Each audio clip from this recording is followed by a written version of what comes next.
Nouveau chapitre, et pas des moindres. Ici, nous allons nous intéresser à l'histoire de la France de 1815 à 1914. Rien que ça, 100 ans d'histoire. Mais rassurez-vous, il n'est pas question de le faire dans le détail, nous allons voir les grands événements et les grandes lignes de cette évolution. En effet, parce que la France va connaître en un siècle une grande variété de systèmes politiques, des républiques, des monarchies, des empires. Ça ne va pas arrêter de changer, les Français, eh bien, quand ils ne sont pas contents, ils ont compris depuis la Révolution qu'ils pouvaient le montrer, et donc ça arrivera souvent qu'ils ne soient pas contents. Bref, tout ça pour arriver à la fin du chapitre à 1914. Ça sera la date butoir de la fin de notre chapitre d'histoire, ce qui ne veut pas dire la fin de l'année, et on arrivera aux prémices de la Première Guerre mondiale. Voilà la chronologie. Alors vous voyez sur cette chronologie très bien faite, les couleurs nous permettent de voir les différents systèmes politiques qui vont se succéder. Ça ne va pas arrêter de changer sur un siècle. Nous allons tout d'abord nous placer en 1815. Rappelez-vous, en 1815, Napoléon est vaincu à Waterloo, il est envoyé sur l'île de Sainte-Hélène, où il va mourir, et à la place, les pays qui nous ont vaincus vont remettre une monarchie. Et ils vont remettre à la tête de cette monarchie Louis XVIII, propre frère de Louis XVI, qui lui-même a été guillotiné 23 ans avant. Le Louis XVIII, le voici. Eh bien oui, représenté comme les Louis XIV, Louis XV et Louis XVI en costume de sacre. Pourtant, Louis XVIII, qui est déjà assez âgé à l'époque, est un être intelligent. Et cet être intelligent va décider de mettre en place une monarchie constitutionnelle. Pas question de remettre en place une monarchie absolue. Ce qu'il souhaite, c'est le retour de la stabilité en France, d'une France relativement calme, de redonner confiance dans la monarchie, et c'est ce qu'il décide de faire dès son retour en 1815, en mettant en place une charte constitutionnelle. Une charte étant un texte expliquant en quelque sorte le fonctionnement de l'État, et cette charte va être en quelque sorte un accord entre Louis XVIII et la population. Je serai un roi constitutionnel, il y aura des élections, il y aura un partage des pouvoirs, pas question du retour à la monarchie absolue. Il a bien eu raison, puisque cela va lui permettre de régner pendant 9 ans jusqu'à sa mort, en fait, en 1824, avec une relative réussite, puisque les Français ne vont pas s'opposer particulièrement à ce nouveau roi. Un autre petit portrait de Louis XVIII, histoire de voir qu'il reprend tous les symboles de la monarchie. Et puis celui-là, parce que je l'aime bien. Bon, faut vous dire que ça lui réussit pas trop, ce type de portrait. Et nous voilà donc en 1824, avec un changement de pouvoir. Louis XVIII est mort.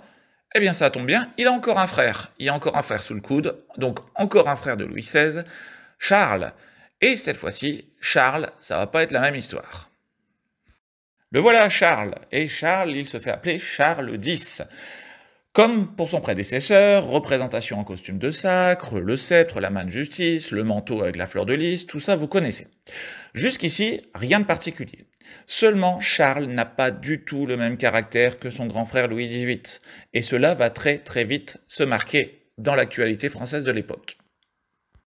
Et oui, parce que Charles X, eh bien, il est un peu plus autoritaire et un peu plus basé sur des idées de retour à la monarchie absolue, comme nous le montre cette gravure de 1830, avec un Charles X en costume à moitié roi, à moitié prêtre, le drapeau blanc de la monarchie absolue taché de sang dans la main droite, un chapelet religieux dans la main gauche, et qui est lui-même assis sur un félin et sur un animal féroce, après avoir tué de nombreuses personnes.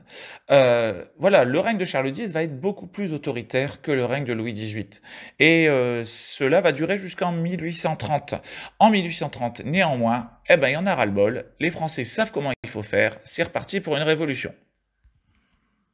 Eh ben oui, une nouvelle révolution. Et pourquoi? Pas seulement parce qu'il est autoritaire, mais regardez ces ordonnances de 1830, 25 juillet, publiées le 26. Ça nous dit quoi?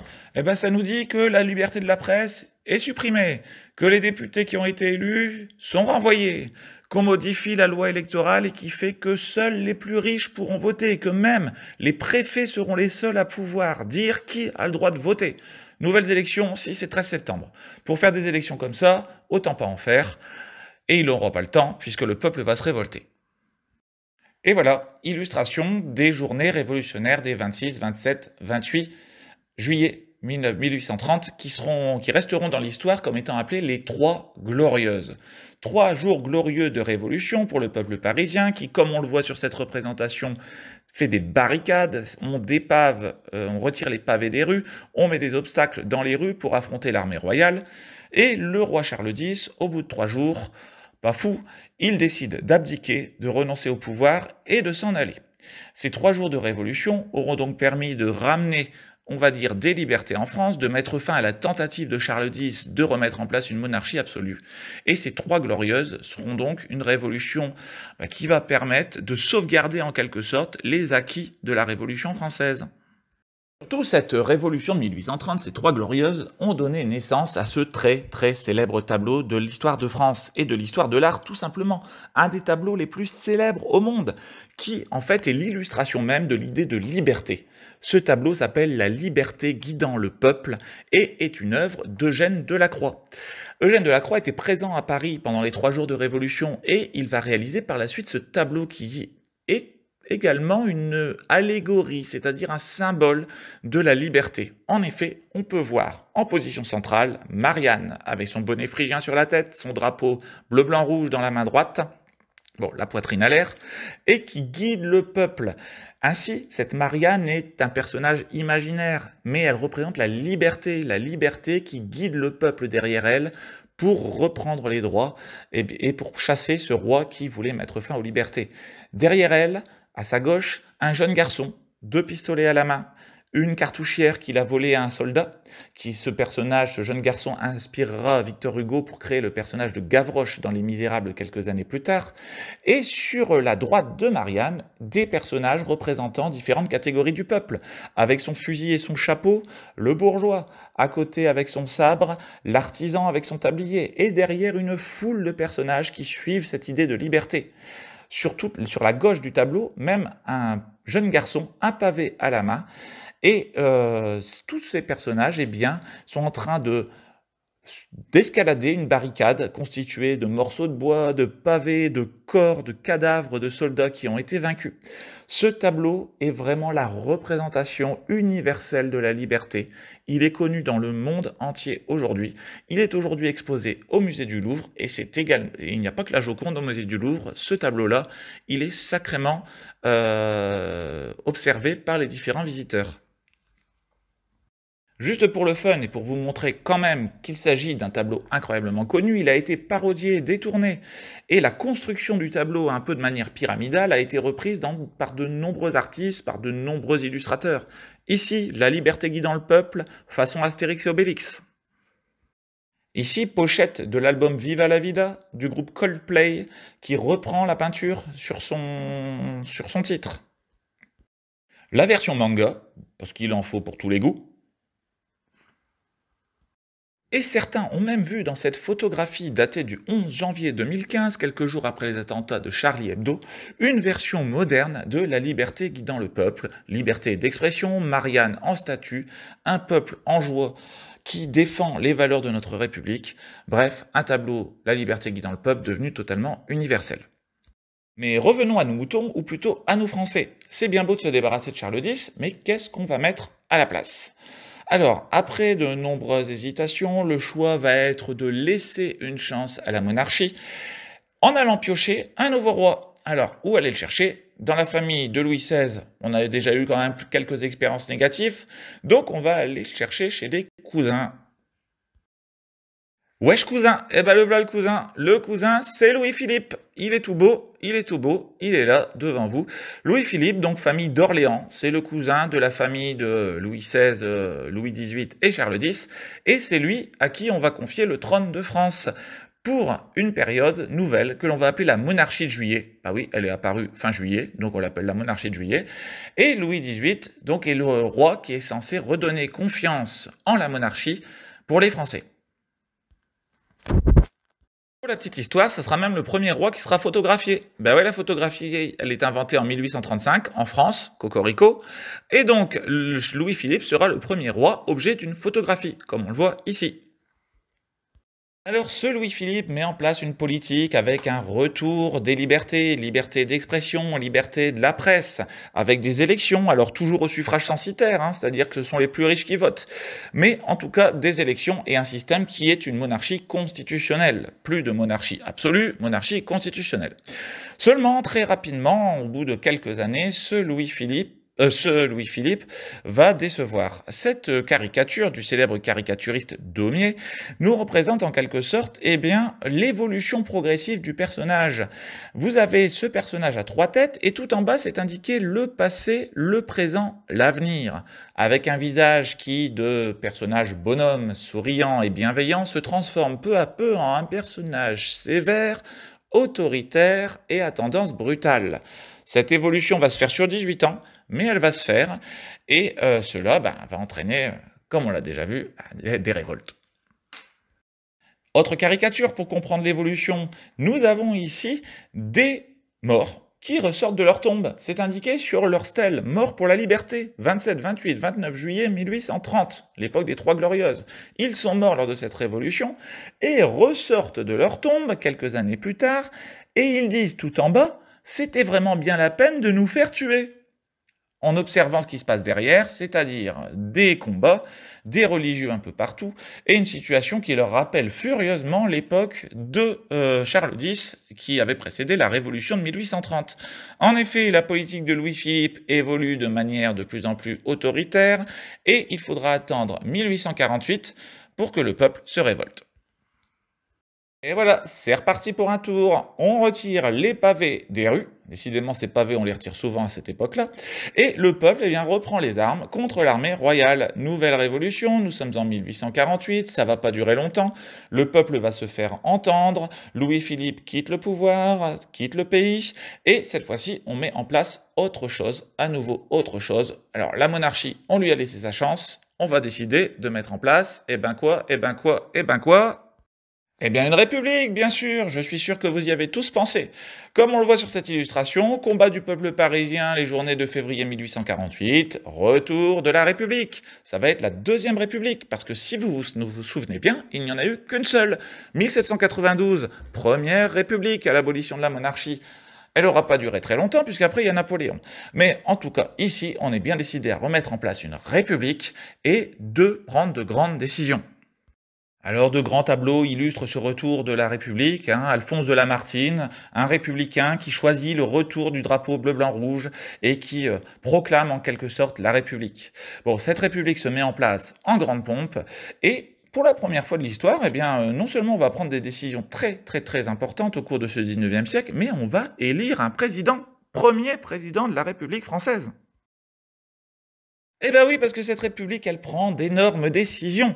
Comme on l'a vu juste avant sur la peinture, d'abord l'abolition de l'esclavage dans tous les territoires contrôlés par la France. Incroyable. Décision très importante.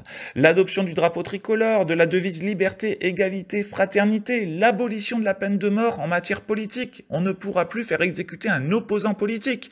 Liberté totale de presse et de réunion. Très important, le suffrage universel masculin. Tous les hommes de plus de 21 ans, quel que soit leur niveau de richesse, vont pouvoir voter. Bref, un nombre de décisions très importantes qui vont marquer l'histoire de France, et ensuite, on va pouvoir procéder à des élections. Pour la première fois, tous les hommes vont voter, on ne parle pas encore des femmes, et on va élire lui. Alors lui, qui c'est? Louis-Napoléon Bonaparte. Eh ben ouais, normalement, ça vous fait réagir.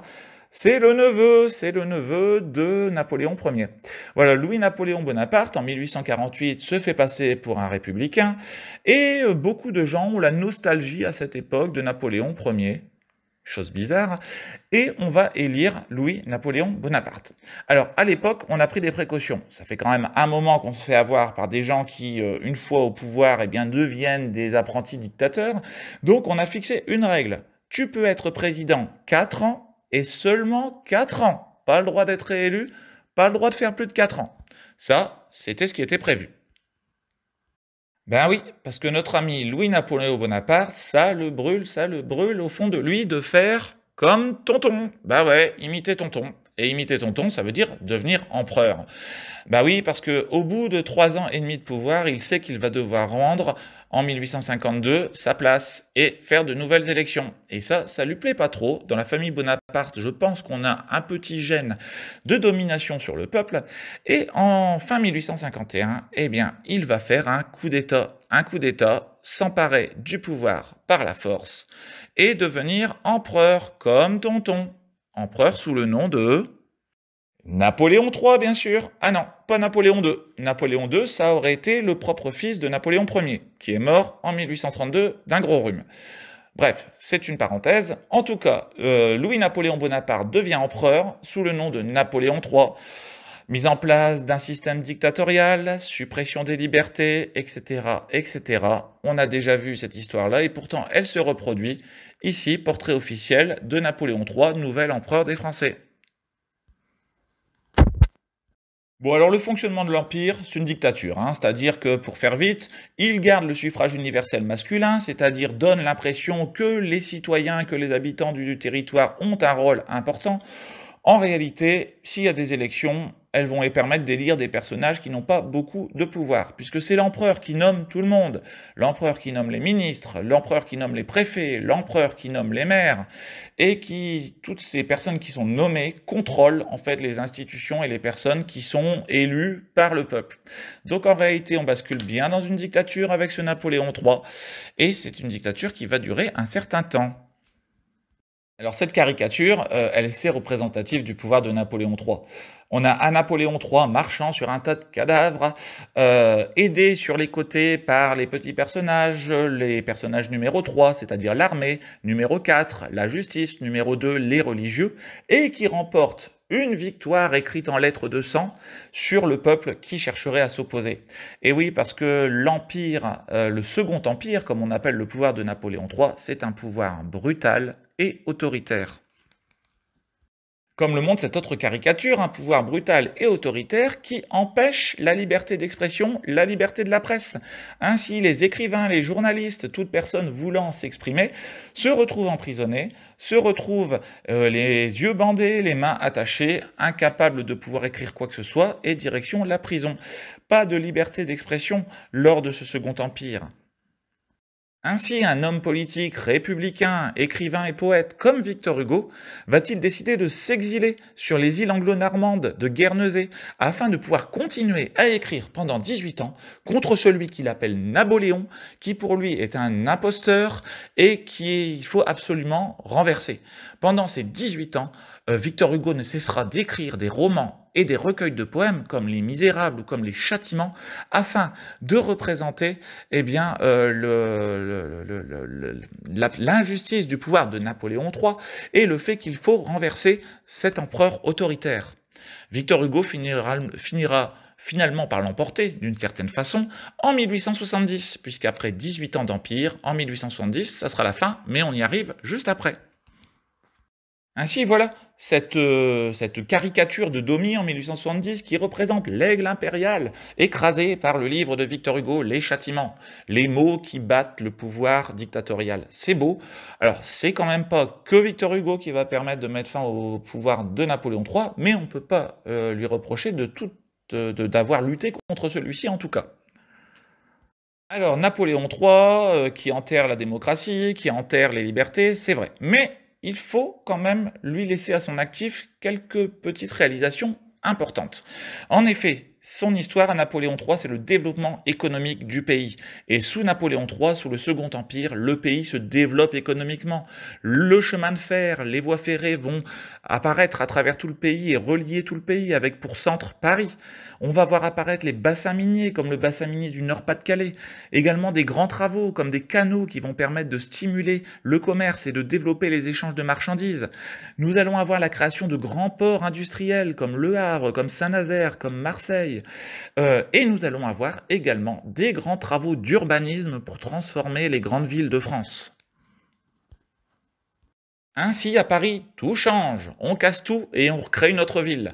Aidé par l'architecte Haussmann, appelé le baron Haussmann, eh bien, on détruit les petites rues qui étaient caractéristiques de Paris depuis le Moyen-Âge, des petites rues avec des habitations en bois encore, avec des toits en torchis, avec des maisons à encorbellement, des petites rues qui n'étaient même pas forcément pavées, avec aucun système d'hygiène particulier, de ramassage des déchets, d'évacuation des eaux usées. On détruit tout cela pour percer des grandes avenues. L'idée du baron Haussmann, c'est construire de grandes avenues, moderniser Paris, en faire une ville lumière, en faire une des plus belles villes du monde. Et ces travaux du baron Haussmann vont donner le visage qu'a Paris aujourd'hui, une ville exceptionnelle. Tout est modifié, percement de grandes avenues, transformation de la ville, création de voies nouvelles, ouverture de grands magasins, création de parcs et surtout dégagement des gares, ce qui donne la particularité à la France d'avoir à Paris des gares qui sont des terminus. Ainsi, si vous partez du nord de la France pour aller à Paris, vous arriverez à la gare avec le petit numéro 5, Paris-Nord, gare du Nord, mais également la gare de l'Est, la gare Montparnasse, la gare d'Austerlitz, la gare de Lyon, la gare Saint-Lazare. Un système de voies ferrées centralisé, centré sur Paris. Napoléon modifie complètement la ville et en fait donc une ville d'une grande modernité. Et voilà l'apparence des grandes avenues parisiennes avec ces immeubles qu'on appelle aujourd'hui des immeubles haussmanniens. Des immeubles de 5 ou 6 étages en pierre, le long de grandes rues ou grandes avenues qui font la caractéristique de notre capitale. Et on ne peut pas lui enlever ça. Notre Napoléon III, il va faire la chasse aux épidémies, qui auparavant étaient de véritables fléaux pour les grandes villes. Avec le préfet Eugène Poubelle, dont vous voyez le portrait ici, il développe à Paris le premier système de ramassage des déchets. Eh bien oui, Monsieur Poubelle, il va donner son nom à la poubelle. Voilà. Donc Paris se transforme, les grandes villes se transforment, la France se développe économiquement, mais tout cela a une fin, et la fin, c'est 1870. Diapo suivante. Et comment va se terminer ce Second Empire? Eh bien par une guerre. Napoléon, erreur stratégique, se laisse provoquer par les Prussiens, par les Allemands, par le Premier ministre prussien qui s'appelle Bismarck et qui veut unifier les territoires allemands dans un grand pays qui s'appellera l'Allemagne. Il se laisse provoquer par ces Allemands, et c'est la guerre. Guerre entre la France et l'alliance des territoires allemands. Ça va être une véritable catastrophe pour notre pays. En effet, lors de la bataille de Sedan, le 2 septembre 1870, nous avons 80 000 soldats qui sont faits prisonniers, y compris l'empereur. Napoléon III fait prisonnier par l'ennemi, c'est inédit.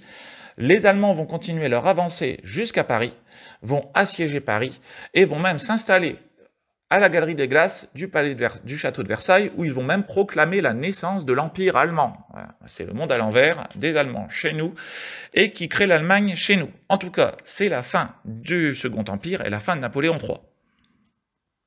Voilà, comme on le voit sur cette illustration, notre Napoléon III se rend aux Allemands. Alors c'est terminé pour lui, il sera arrêté, bon ensuite il sera exilé et il finira sa vie quelques années plus tard en Angleterre. En attendant, Paris est assiégé. Paris est assiégé par les Allemands et est assiégé aussi par des Français qui veulent mettre fin à cette guerre et qui veulent remettre en place autre chose. Les Parisiens, très courageux, vont donc résister pendant plusieurs mois aux Allemands. Et alors, enfermés dans leur ville, les centaines de milliers de Parisiens vont être poussés aux choses les plus horribles. Comme vous le voyez sur cette illustration, nous avons des Parisiens qui vont peu à peu être affamés, être obligés de manger de la viande canine, de la viande féline, des rats. Les animaux du zoo seront également tués pour être mangés, rhinocéros, etc., hippopotames.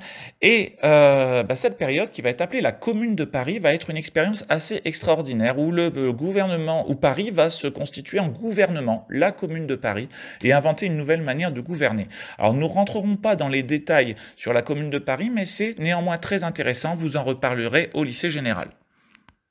Alors néanmoins, cette Commune de Paris, malheureusement, comme toutes les situations de siège, ça ne va pas très bien se terminer, et au mois de mai 1870, Paris va être envahi par les Allemands et par les forces dites d'un nouveau gouvernement français qui souhaite la fin de la guerre. Paris est envahi. Paris va subir des massacres, le palais des Tuileries sera incendié à cette occasion-là d'ailleurs, et surtout des dizaines de milliers de victimes. Là, alors, illustration de la semaine sanglante de mai 1871, où le peuple parisien qui résistait va être laminé et massacré. On fusille dans tous les sens à travers Paris. Et en tout cas, à l'issue de cet écrasement de la Commune de Paris, la guerre est terminée, les Allemands sont victorieux, et dans ce cas-là, les vainqueurs exigent toujours quelque chose des vaincus. Et pour nous, ça va être terrible. En effet, en plus d'exiger de la France des richesses incroyables et qu'on leur verse une très très grosse rançon de guerre, les Allemands décident de s'emparer de 2 territoires français. Eh ben oui, si vous regardez la carte là, il manquerait pas un petit bout? Eh oui, vous l'aviez tous remarqué, l'Alsace et la Lorraine, les territoires de Strasbourg, de Metz, de Mulhouse, de Colmar, etc. passent côté allemand. Ces territoires deviennent l'Allemagne. En plus d'avoir été humiliée par cette défaite éclair, la France va perdre une partie de son territoire, des territoires qui étaient français depuis l'époque de Louis XIV. Bref, c'est une humiliation terrible qui aura bien des conséquences, nous le verrons. Néanmoins, la France redevient une république de manière quasi définitive. C'est la Troisième République qui se met donc en place en 1871. Alors on n'est pas encore au bout de nos peines, mais ce sera l'objet d'une autre vidéo. À bientôt!